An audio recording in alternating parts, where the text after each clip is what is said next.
নমস্কার, শুরু করছি আজকের সংবাদ।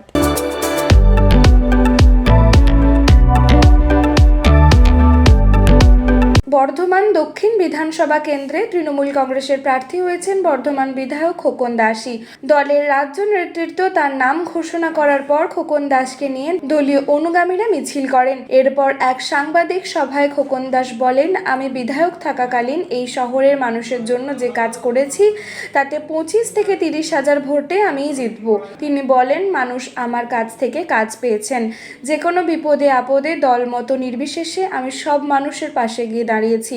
আমি চাই আমার বিরুদ্ধে কোনো হেভিওয়েট প্রার্থীকে দাঁড় করানো হোক। সিপিএম তো তাদের প্রার্থীর নাম ঘোষণা করে দিয়েছে। চাইছি বিজেপি কোনো হেভিওয়েট এখানে প্রার্থী করুক। আমি জিতে দেখিয়ে দেবো যে আমি তার চেয়েও হেভিওয়েট। এই বিধানসভা কেন্দ্রের মানুষই আমাকে ভোট দেবেন, আমাকে নির্বাচিত করবেন, সেই ভরসা বিশ্বাস তাদের প্রতি আমার রয়েছে। খোকন দাস বলেন, এবারের নির্বাচনে এসআইআর একটি বড় ফ্যাক্টর হবে। আমরা আমাদের নির্বাচনী প্রচারে এসআইআর এর বিষয়টিকে অবশ্যই প্রাধান্য দেব। এসআইআর এর নাম করে যেভাবে সাধারণ মানুষকে হ্যারাসমেন্ট করা হয়েছে, অন্যায়ভাবে মানুষের নাম বাদ দেওয়া হয়েছে, তাতে সাধারণ মানুষ অত্যন্ত ক্ষুব্ধ। আমরা তাদের এই সমস্যার কথা আমাদের ভোটের প্রচারে অগ্রাধিকার দেব। এদিনের সাংবাদিক সভায় তার সঙ্গে উপস্থিত ছিলেন বর্ধমান শহর তৃণমূল কংগ্রেসের সভাপতি তন্ময় সিংহ রায়, ছিলেন পূর্ব বর্ধমান জেলা তৃণমূল ছাত্র পরিষদের সভাপতি স্বরাজ ঘোষ সহ অন্যান্য নেতৃত্ববৃন্দ। নমস্কার।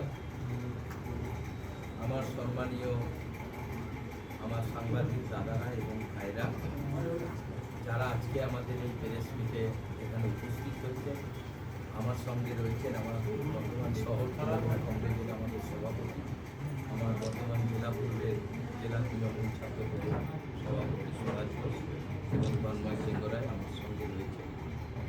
আমরা দীর্ঘ 5 বছর ধরে, আপনারা জানেন, আমি বর্ধমান দক্ষিণের বিধায়ক হিসাবে গোটা 5 বছর ধরে যেভাবে আমি গোটা শহরের মানুষের যেভাবে পরিষেবা দিয়েছি, উন্নয়ন থেকে শুরু করে বিভিন্ন মানুষ যাতে আমাদের শহরে ভালো থাকে, তার প্রচুর পরিষেবা 5 বছর ধরে আমি দিয়েছি। আমার উন্নয়ন এবং আমার মানুষের পরিষেবা দেওয়ার পরিপ্রেক্ষিতে আমার রাজ্যের মাননীয় মুখ্যমন্ত্রী এবং আমার দলের অল ইন্ডিয়া তৃণমূল কংগ্রেসের সাধারণ সম্পাদক অভিষেক বন্দ্যোপাধ্যায়, তারা আজকে পুনরায় আমাকে বর্ধমান দক্ষিণের প্রার্থী হিসাবে নির্বাচিত করেছে। প্রথমেই আমি ধন্যবাদ জানাই আমার রাজ্যের মাননীয় মুখ্যমন্ত্রী মমতা বন্দ্যোপাধ্যায়কে এবং আমাদের সকলের নেতা দলের সাধারণ সম্পাদক অভিষেক বন্দ্যোপাধ্যায় মহাশয়, কারণ তিনি পুনরায় আবার 5 বছর আমাদের বর্ধমান দক্ষিণের বিধানসভার মানুষের সেবা করার জন্য তিনি আবার আমাকে একটা সুযোগ করে দিলেন।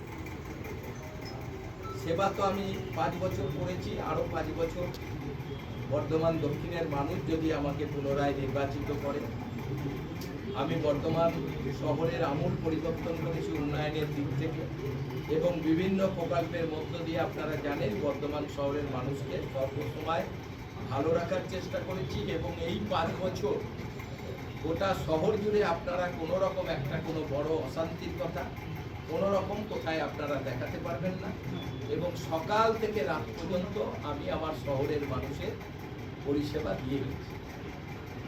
পরিষেবার পরিপ্রেক্ষিতেই আমাকে আবার পুনরায় টিকিট দিয়েছে। আমি বর্তমান শহরের প্রতিটি আমার সম্মানীয় নাগরিকদের কাছে আবেদন করব যে আপনারা 29 এপ্রিল আমাদের বর্ধমান দক্ষিণের বিধানসভা নির্বাচন, এই বিধানসভা নির্বাচনে আমাকে দ্বিতীয়বারের জন্য আমাকে সবাই নির্বাচিত করুন। আমি যাতে আপনাদের সেবা আবার 5 বছর করতে পারি। সঙ্গে সঙ্গে আমরা চাইব যে আজকের যে রাজনীতি গোটা বাংলা জুড়ে চলছে, আপনারা নিজেরাও দেখতে পাচ্ছেন, আজকের রাজনীতি আর তৃণমূল বানাম বিজেপি নয়। আজকের রাজনীতি গোটা বাংলার রাজনীতির এমন একটা পরিস্থিতি দাঁড়িয়েছে, আজকে বিজেপি বানাম বাংলার লড়াই। আজ আর তৃণমূল বানাম বিজেপির লড়াই না, বিজেপি বানাম বাংলার লড়াই। যেভাবে বাংলার মানুষকে সর্বদিক থেকে অপদস্থ করছে। বাংলার সমস্ত উন্নয়নের টাকা বন্ধ করে দিচ্ছে। বাংলার 1 কোটি ওপরের মানুষকে আজকে এসআইআর এর মাধ্যমে ভোটার লিস্ট থেকে নাম বাদ দেওয়া এবং লক্ষ লক্ষ বয়োজ্যেষ্ঠ থেকে শুরু করে সাধারণ মানুষকে সকাল থেকে নির্বাচন কমিশনের দপ্তরে এই হেয়ারিংয়ের জন্য তাদের ডেকে নিয়ে যেভাবে তাদের হেনস্থা করা হচ্ছে, যেভাবে সকাল থেকে রাত পর্যন্ত মানুষকে নিয়ে গিয়ে দপ্তরে তাদের বসিয়ে রাখা হচ্ছে, যারা 30 বছর 40 বছর 50 বছর ভোট লিস্টে নাম ছিল, দীর্ঘদিন ভোটার লিস্টে লোকসভা, বিধানসভা, পৌরসভা, সব পঞ্চায়েত সব ভোটে তারা অংশগ্রহণ করেছেন। সেইভাবে যে ভোটার লিস্ট নির্বাচন কমিশন করছে আপনারা দেখেছেন, মা বাবার নাম নাই, ছেলে মেয়ের নাম। তাহলে মা বাবা নাই তো ছেলে মেয়ে কোথা থেকে আসবে? যেভাবে গোটা বাংলার মানুষ, বয়স্ক মানুষদের, আমাদের 6 জন বিধায়কের ভোটার লিস্টে নাম নাই, তারা আজকে বিচারাধীন অবস্থার মধ্যে তারা রয়েছে। আজকে যেভাবে মানুষ টাইটেল নিয়ে, কেন একটা মা বাবার 7টা 8টা ছেলে মেয়ে, এই যে বিভিন্নভাবে অবাস্তব জিনিস নির্বাচন কমিশন গোটা বাংলার ক্ষেত্রে প্রয়োগ করছে। আপনারা ভারতবর্ষের অন্য রাজ্যেও এসআইআর হয়েছে, সেখানে মৃত লোক বাদ গেছে, শিফটিং হয়েছে, কোনো লোক পাওয়া যায় নাই, সব ঠিক আছে। সেটা আমাদের বাংলার ক্ষেত্রেও হয়েছে, 63 লক্ষ লোক বাদ গেছে, যার মধ্যে 30 লক্ষের মতো লোক মৃত, তারপরে শিফটিং হয়েছে, বহু লোককে বহু জায়গায় পাওয়া যায় নাই। এটা তো ঠিকই ছিল, যেটা গোটা ভারতবর্ষে হয়েছে, বাংলায়ও হয়েছে। নতুন করে বাংলা এই যে 7 লক্ষ ভোটারকে বিভিন্ন করে ভাবে হ্যারেসমেন্ট করা, তাদের ভোটার লিস্ট থেকে তাদের নাগরিকত্ব কেড়ে নেওয়া, কুমার কেন আবার চন্দ্র হলো, মুখার্জি কেন মুখোপাধ্যায় হলো, চক্রবর্তী কেন চট্টোপাধ্যায় হলো, তোমরা কি করে 7-8 ভাই এক ফ্যামিলিতে হলে? মুসলিম ভোটগুলোকে তাদের বিভিন্নভাবে তারা নামের আগে এক একটা জিনিস তারা বলে, সেই জায়গাটাকে নিয়ে গোটা বাংলাটাকে যে একটা ব্যতিব্যস্ত করে চলেছে বাংলার মানুষের ক্ষেত্রে, যে বাংলার মানুষগুলোর আজকে গণতান্ত্রিক অধিকার কেন্দ্রীয় সরকার কেড়ে নিতে চাইছে নির্বাচন কমিশনকে সঙ্গে। তারই প্রতিবাদে গোটা বাংলা জুড়ে আমাদের রাজ্যের মাননীয় মুখ্যমন্ত্রী, আমাদের নেতা অভিষেক বন্দ্যোপাধ্যায়, আপনারা দেখেছেন যে কিভাবে আমরা গোটা বাংলা জুড়ে লড়াই করেছি শুধু মানুষের গণতান্ত্রিক অধিকার রাখার জন্য। একটা বৈধ ভোটার যাতে কোনোভাবে বাদ না যায়, তার সর্বোচ্চ চেষ্টা আমাদের দলের পক্ষ থেকে সারা বাংলা জুড়ে করা। এত কিছু জটিলতা তৈরি করে কেন্দ্রীয় সরকার নির্বাচন কমিশনকে নিয়ে যেভাবে একটার পর একটা আইন প্রয়োগ করে গোটা প্রশাসনিক ব্যাপারটাকে রাজ্য সরকারের ভেঙে তছনছ করে দিচ্ছে, শুধু নির্বাচনে বিজেপি ক্ষমতায় আসবে বলে এই পদ্ধতি করছে। তার মাঝখানে এত কিছু অপদস্থের পরও আমাদের রাজ্যের মাননীয় মুখ্যমন্ত্রী আজকে 294টা সিটে সমস্ত জায়গায় প্রার্থীর নাম ঘোষণা করেছে। 3টে ওদের দিয়ে দিচ্ছে, ঘোষণা করেছে। আমরা শুধু আপনাদের কাছে বলতে চাই, আমি বর্ধমান দক্ষিণের বিধায়ক, আপনারা সব বর্ধমানেরই ছেলে, আপনারা সমস্ত সম্মানীয় সাংবাদিক দাদা ভাইয়েরা রয়েছে, আপনারা নিশ্চয়ই জানেন যে এই 5 বছর বর্ধমান শহরকে আমরা কিভাবে রেখেছি, কোথায় কোনো বড় ঘটনা ঘটেছে কিনা, সারা বর্ধমানে আমরা উন্নয়নের জোয়ার এনেছি কিনা তৃণমূল কংগ্রেসের আমাদের সরকার, রাজ্য সরকারের মধ্য দিয়ে। প্রতিটি ক্ষেত্রে আমি নিজে বিধায়ক হয়ে সকাল থেকে রাত পর্যন্ত মানুষের পাশে আছি, গোটা শহরের মানুষকে একটা ভালো পরিষেবা দেওয়ার জন্য।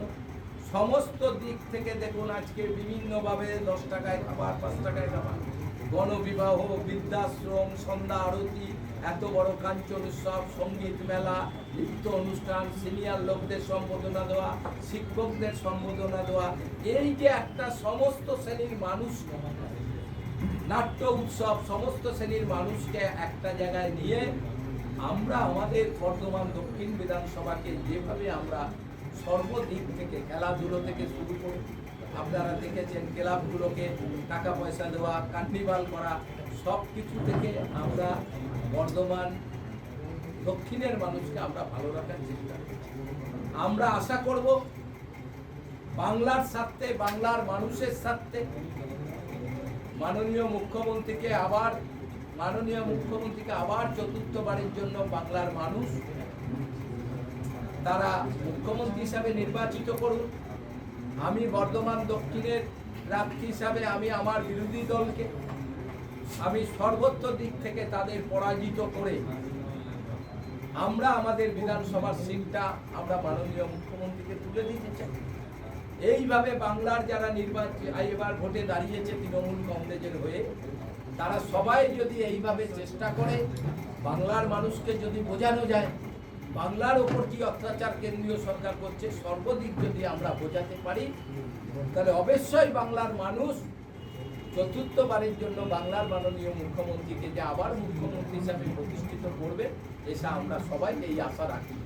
কারণ আমরা রাজনীতি করি, সকাল থেকে রাত পর্যন্ত করি, মানুষের দরজায় দরজায় মানুষ কি চাইছে, মানুষ কি ভালোবাসে, মানুষ কিভাবে তারা উন্নয়ন দিচ্ছে, তারা কোন সরকারকে চাইছে, সব কিছুই আমরা বুঝি। আমি শুধু আপনাদের কাছে আবেদন করব, আমাদের বিভিন্ন জায়গায় নির্বাচনের কাজ কাল থেকেই আমাদের শুরু হয়ে যাবে।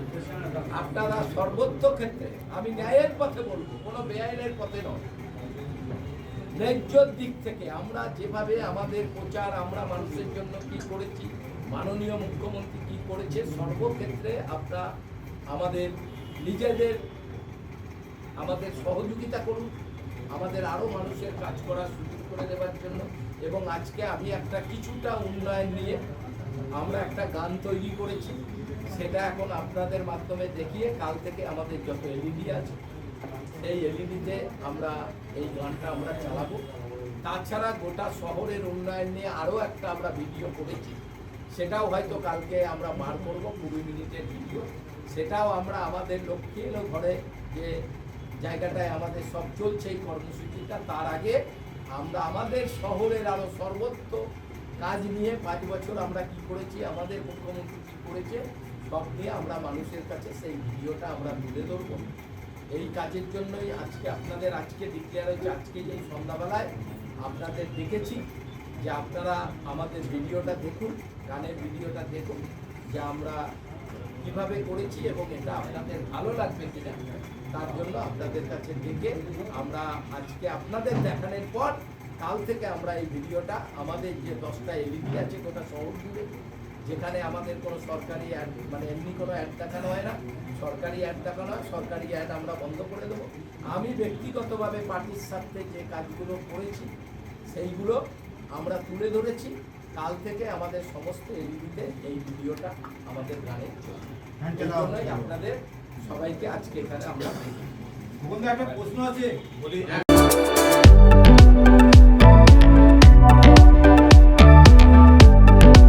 আজকের সংবাদ এই পর্যন্ত। নমস্কার।